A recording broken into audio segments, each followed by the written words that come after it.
kuri andu 28 marathi na mbere kuhonia nguraro cia rithathi thibitari-ini wa Kitengela level 4 mathiete na mbere kwamukira urigiti thutha wa kurutwo rithathi kundu gutiganite mwiri-ini na murugamiriri wa thibitari no akiuga andu angi atatu aria marari na rithathi cia mutwe marahonyukirio thibitari-ini ya Kenyatta kuria maramukira urigiti.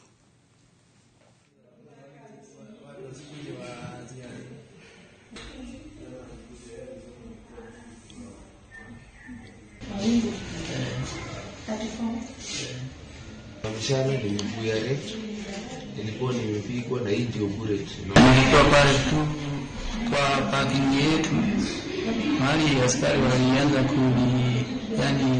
kumisha tu risasi. Nilikuwa tu kwa gari nilikuja nipata nikaruka chini.